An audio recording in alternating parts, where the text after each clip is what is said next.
আজ 12 রবি আউয়াল। বিসমিল্লাহির রহমানির রহিম।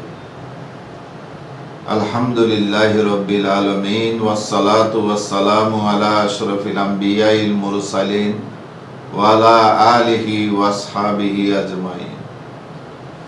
ন্যাশনাল এমপ্লয়মেন্ট হিউম্যান রাইটস ফাউন্ডেশনের পক্ষ থেকে, সিটিজি টাইম এবং চ্যানেল কর্ণফুলীর পক্ষ থেকে, সাইমা বুপারিসের পক্ষ থেকে দেশবাসী বিশ্ববাসীকে সালাম, শুভেচ্ছা, অভিনন্দন জানাচ্ছি। আজ 12 রবি আউয়াল। আমাদের প্রিয় নবীজি আমাদের মাঝে এসেছেন আমাদেরকে অন্ধকার যুগ থেকে দ্বীনের এবং আল্লাহর পথে নিয়ে আসার জন্য। তিনি যে আমাদের মাঝে এসেছেন, আমরা আল্লাহর কাছে হাজার কোটি শুকরিয়া আদায় করি। আলহামদুলিল্লাহ, আল্লাহর কাছে শুকরিয়া আদায় করি আমরা সেই নবীর উম্মত হতে পেরেছি। আল্লাহর কাছে শুকরিয়া আদায় করছি আমাদের নবীজির মাধ্যমে আমরা কোরআন পেয়েছি। আমি আল্লাহর কাছে আরো শুকরিয়া আদায় করি যে নবী না হলে আমরা আমাদের অন্ধকারের দিকে নিয়ে যেত।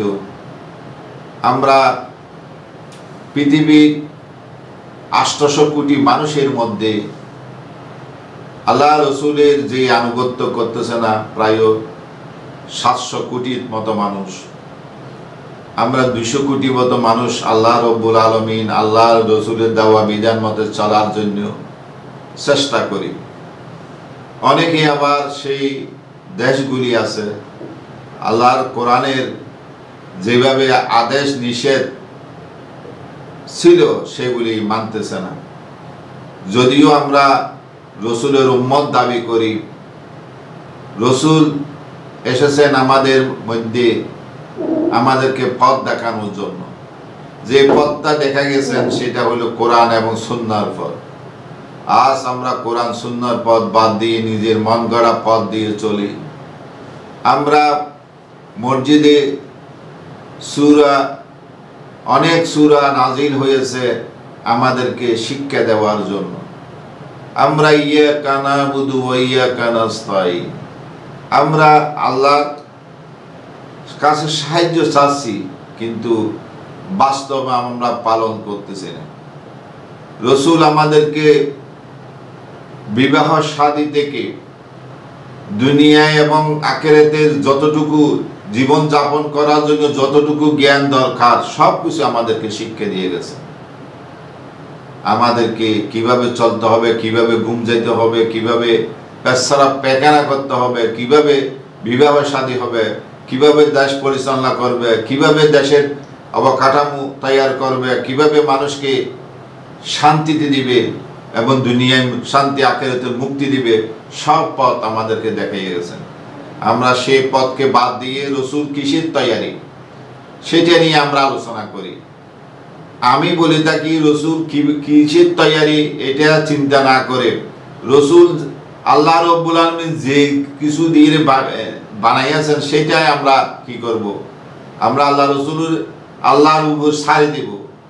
এখন কি নূরের তৈরি মাটির তৈরি এইটা দ্বন্দ্ব না দিয়ে, অথচ আমাদের উচিত ছিল রসুলের আদর্শ বাস্তবায়ন করার জন্য, কোরআনকে আল্লাহর জমিনে আল্লাহর দ্বীন প্রতিষ্ঠা করার জন্য। অথচ সেটা বাদ দিয়ে আমরা আলেমদের মাঝে দেখতে পাই বিভাজন। সেই বিভাজনের কারণে আল্লাহর দ্বীন জমিনে প্রতিষ্ঠা হচ্ছে না, একমাত্র আলেমদের কারণে। পৃথিবীতে কোথাও আলেমেরা যে কথাগুলি বলে তার দল ভারী করার জন্য, দলের দিকে আকৃষ্ট করার জন্য এক একজন এক এক অভিনয় করে যাচ্ছে। অভিনয় করার কারণে কিছু মানুষ তার বক্তা হয়ে যাচ্ছে আর কিছু মানুষ অন্যদের বক্তা হচ্ছে।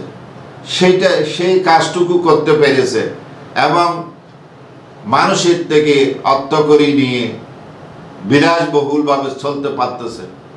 কিন্তু আল্লাহর দ্বীন প্রতিষ্ঠা করার জন্য রসুল যেভাবে জীবন দিয়েছে, সাহাবায়ে কেরাম যেমন জীবন দিয়েছে, সেইভাবে আমরা আমাদেরকে তৈরি করতে পারলাম না।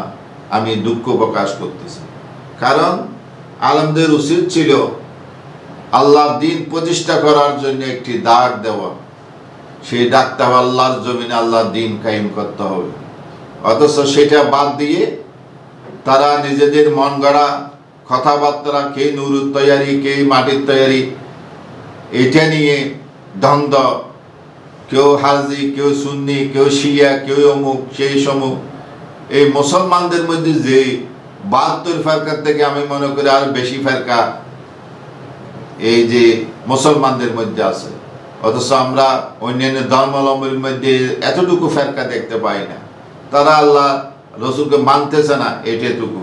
তারা অনেক ভালো কাজ করে, কিন্তু আমাদের সেই রকম ভালো কাজের মধ্যেও যেমন নাই, মুসলমানরা তেমনি দলাদলির মধ্যে আছে।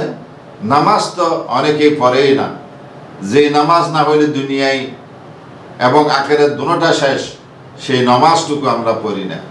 আল্লাহ রসুল মৃত্যুর কোলেও বলে গেছেন, আয়া উম্মতরা নামাজ নামাজ নামাজ, কিন্তু নামাজ আমরা অনেকে পড়ি না। আল্লাহর দিন কায়েম তো দূরের কথা, নিজে নামাজটুকু পড়ি না। আমাদের স্ত্রীদের এবং মা বোনেরা বেপরদায় চলাফেরা করা, যেটা ফরজ, পর্দা করা ফরজ, কিন্তু সেই ফরজটুকু কেউ অনেক মহিলারা পালন করতেছে না। তাহলে যে নবী এসেছেন এত কষ্ট করি, 12 রবিউল আউয়ালের দিন আমরা অনেক কিছু পালন করি, জুলুস বার করি, যেটা আল্লাহ রসুল সাহাবায়ে কেরাম করে নাই সেটা আমরা করি। কিন্তু বাস্তবে এই যে ঈমান আকীদা ঠিক থাকার জন্য, আল্লাহর জমিনে আল্লাহর দিন কায়েম করার জন্য কোনো কথা আমরা বলি না, কারণ বললে তো আমাদের আহার জুটবে না। তাই আমি বলি থাকি আলেমদেরকে বিভাজন বাদ দেন, কোরআন এবং সুন্নাহ মতে দেশকে নিজে তৈয়ার হন, অন্যজনকে তৈয়ার করার জন্য সেই আবেদনটুকু রাখুন। যে মাঠে ময়দানে বক্তব্য দিচ্ছেন, অনেক সুন্দর সুন্দর বক্তব্য শুনি, কিন্তু বাস্তবে আপনার মধ্যে যেমন নাই, জনগণকে সেই বুঝাচ্ছেন সেটা ভুল বুঝাচ্ছেন, যার কারণে মানুষ যেভাবে সুদ মুক্ত থাকা, ঘুষ মুক্ত থাকা, মানুষের হক নষ্ট না করা, মানুষের গীবত না করা, মানুষকে এই যে এই অভাব অনটন, মানুষের পাশে দাঁড়ানো, অনেক কিছু আমরা অন্যায়ভাবে করতেছি, কিন্তু বাস্তবে যেটা আল্লাহ রসুল দিক নির্দেশনা দিয়েছেন সেটা আমরা পালন করতেছি না। তাই আল্লাহ রসুলকে 1000 কোটি সালাম জানাই আমি আমার বক্তব্য শেষ করতে যাচ্ছি। সবাই যেন আল্লাহর দিন জমিনে প্রতিষ্ঠা করার জন্য সবাই যেন এগিয়ে আসি, ভেদাভেদ ভুলে গিয়ে আল্লাহর জমিনে আল্লাহর দিন কায়েম হোক, এটাই আমরা চাই। 12 রবিউল আউয়ালের সেই দিনে আমরা পৃথিবীবাসীর কাছে আকুল আবেদন রাখতে চাই, সব ধর্ম বর্ণ নির্বিশেষে, যেই নবীর কারণে আমরা এত সুন্দর পৃথিবী পেয়েছি,